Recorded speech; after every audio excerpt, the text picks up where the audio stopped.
Comenzamos con la presentación de biografías o semblanzas de diversos personajes y, como veis por el programa, hemos ido seleccionando en principio 3 personajes de cada una de esas etapas que os he referido. La selección, advierto de entrada que la selección de personajes no corresponde a que sean los más importantes ni los más altos, los más guapos de su periodo. Responde a que, como sabéis, hicimos una oferta abierta de colaboración a muchísima gente de museos y de fuera de museos para que colaboraran haciendo biografías. Tuvimos respuesta de unas 60 personas aproximadamente. No forzamos a nadie, no dijimos tiene que estar la biografía de este o del otro personaje, sino que son las propuestas que llegaron por el interés de los técnicos actuales y entonces de entre esas 60 propuestas organizadas, distribuidas por las 5 etapas históricas, pues fuimos seleccionando, la comisión organizadora fuimos seleccionando con criterios muy variables según los casos, a veces porque ya estaban muy estudiados y eran conocidos, a veces al revés, porque tenían un estudio reciente sobre su vida y obra que interesaba difundir, pues se han seleccionado esas 3, ¿no? Y comenzamos con Paloma Otero, que nos va a hablar de don Basilio Sebastián de Castellanos y Losada, uno de los padres del cuerpo, ¿no? De hecho, el primer anticuario. Buenos días a todos. ¿Va bien? Sí, ¿no? Bueno, pues antes hablaba con unas compañeras que Castellanos era la infancia de la profesión. Bueno, más que la infancia, ahora veremos por qué, es la adolescencia o primera juventud, más bien. Es una figura muy conocida, muy tratada en la historiografía de la arqueología en España. Por eso, en esta breve semblanza, voy a intentar centrarme más en su vida como funcionario de museos, aun con la dificultad de separar nítidamente los campos de actividad, tanto los campos oficiales como los campos privados, como también nos pasa hoy en día a nosotros mismos, con muchas de las actividades que vamos desempeñando y que se van retroalimentando entre sí. También es inevitable, eso sí, pues dar algunas pinceladas de su vida, que espero que no sean demasiado plumbeas, porque las biografías, bueno, tienden a ser a veces un poquito pesadas, con lo cual, bueno, la vida de don Basilio, como nosotros generalmente le llamamos, también da para mucho. Castellanos recorrió casi todo el siglo XIX, porque nace en 1807, muere en 1891 e inicia su vida laboral en los años 30. Cuando muere es director del Museo Arqueológico Nacional y su trayectoria pues, puede también personalizar lo que es la profesionalización, a la regulación del personal de los museos en España. Es cierto que no podemos comparar los museos actuales con aquellas primeras instituciones de los siglos XIX o incluso del siglo XVIII, pero también seríamos injustos si los menospreciáramos. La carrera de Castellanos ve desde el interior de estas mismas instituciones cómo se va regulando progresivamente la formación de su personal y las actividades que se van desarrollando dentro de estos museos, tanto desde el Museo de la Biblioteca Nacional como desde el Museo de Ciencias Naturales o en el Museo de Pintura, que son las 3 instituciones, digamos, que funcionaban en aquella época como tales museos.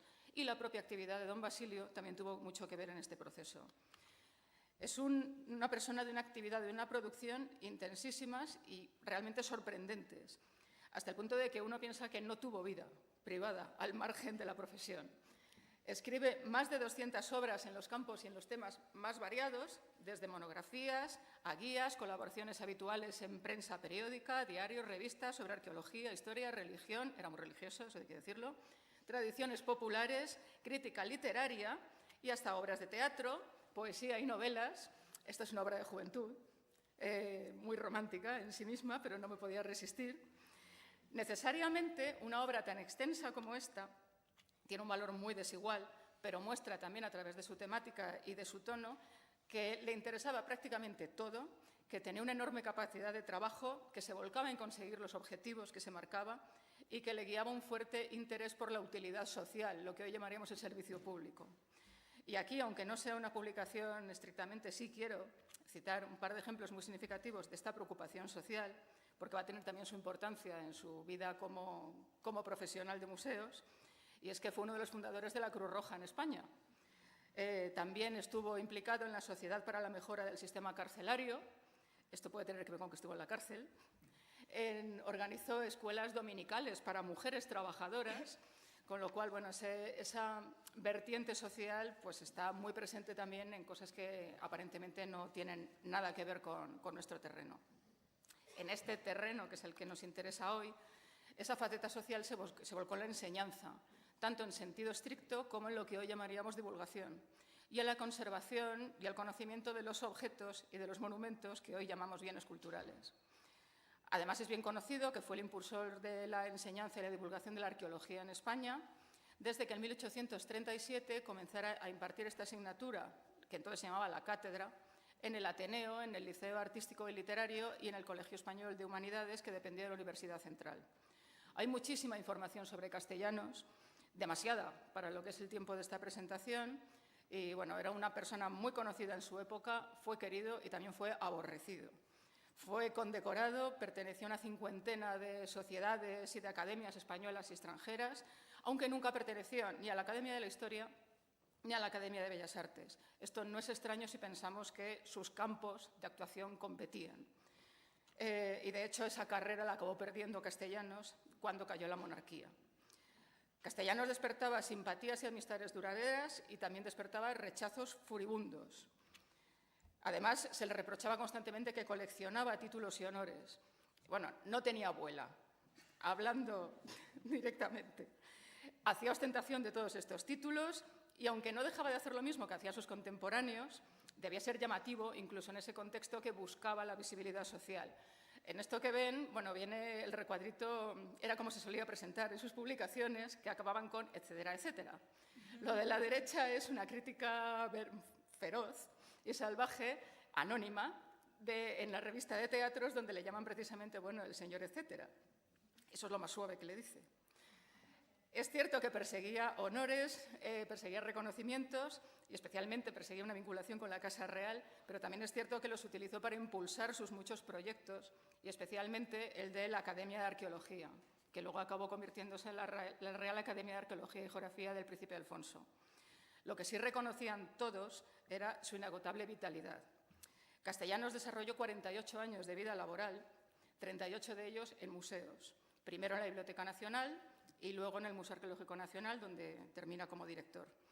Solo hubo un paréntesis de aproximadamente 10 años, cuando fue director de la Escuela Normal Central, que era la escuela donde se formaban los maestros de primaria. Este me encanta. Después de unos primeros años juveniles, como se ve en este grabado, que fueron bastante azarosos, estuvo en la cárcel y en el exilio por liberal. Castellanos acaba ingresando en la Biblioteca Real en diciembre de 1833, con 26 años, como escribiente, que era el puesto más bajo del escalafón del cuerpo técnico que servía en la biblioteca. Había estudiado latín, filosofía, francés, italiano, principios de alemán, principios de hebreo.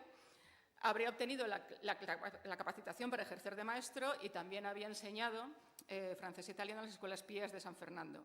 Viajó a Italia 2 veces, una cuando era muy joven, tenía 15 años, como en el séquito del nuncio papal, y la segunda exiliado después de salir de la cárcel, y allí entró en contacto con el ambiente arqueológico romano y obviamente encontró lo que iba a ser su vocación profesional. El escalafón de la Biblioteca Real en aquel momento estaba compuesto por un escribiente, 10 oficiales, 6 bibliotecarios que estaban dirigidos por el bibliotecario mayor. Y las responsabilidades de la biblioteca y de su museo se asignaban entre ellos en función no solamente de la posición que ocupaban en el escalafón, sino de los conocimientos que tenían. Y así Castellanos fue ascendiendo por la escala, pero desde muy pronto se le fueron asignando tareas relacionadas con el Museo de Medallas y de Antigüedades, que ven en un resumen aquí a la derecha. Muchas de estas tareas les van a sonar porque son muy parecidas, si no iguales, a cosas que seguimos haciendo nosotros en la actualidad, hoy en día. De tal manera que a finales de 1835 Castellanos es nombrado por el bibliotecario mayor anticuario en atención a sus conocimientos arqueológicos teórico-prácticos. Y aquí tenemos ya otro retrato donde ya empieza a ser el prócer que todos conocemos. Una salvedad con este retrato, bueno, aparece con un busto en la mano, que es un busto que podemos identificar dentro de las colecciones actuales, y lo que ven detrás de él, una columna, es el monetario, que ahora mismo, si van a las salas nobles, también pueden ver los mismos armarios que se siguen conservando aquí.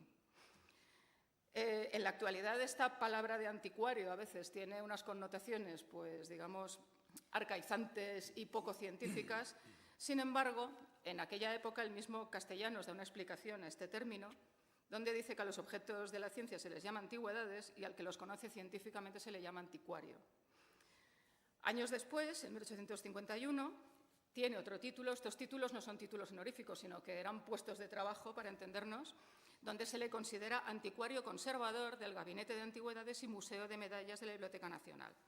Este museo del que estamos hablando viene a ser aproximadamente este. Aquí es donde Castellanos desarrolla su trabajo.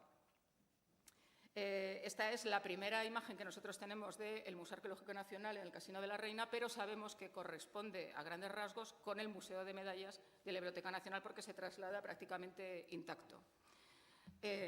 Y en esta época también escribe este libro, que muchos de nosotros hemos manejado o seguimos manejando, que es Los apuntes para un catálogo del Museo de Antigüedades, y que en realidad nadie hemos pensado muy a menudo que realmente es una guía del museo.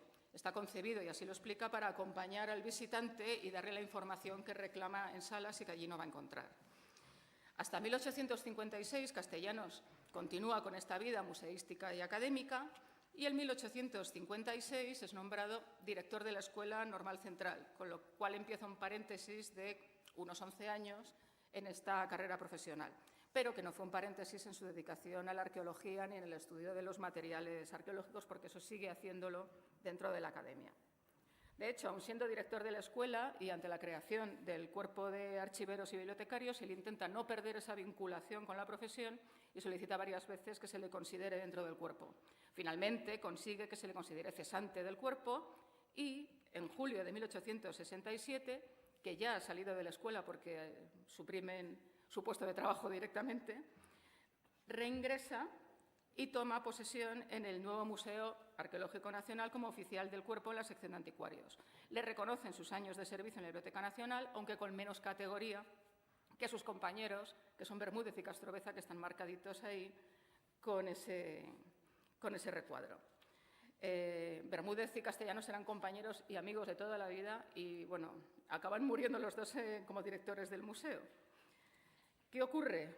Bueno, en este momento, Castellanos interviene directamente en el proceso de división de la Biblioteca Nacional, de tal manera que está comisionado para el archivo y las colecciones en la calle Arrieta para el traslado. Pero llega la gloriosa y el nuevo gobierno hace tabla rasa con todas las instituciones y los individuos vinculados o relacionados con la monarquía, y aquí a don Basilio le pasa factura esta estrecha relación con la Casa Real, de tal manera que sale Isabel II y detrás va don Basilio.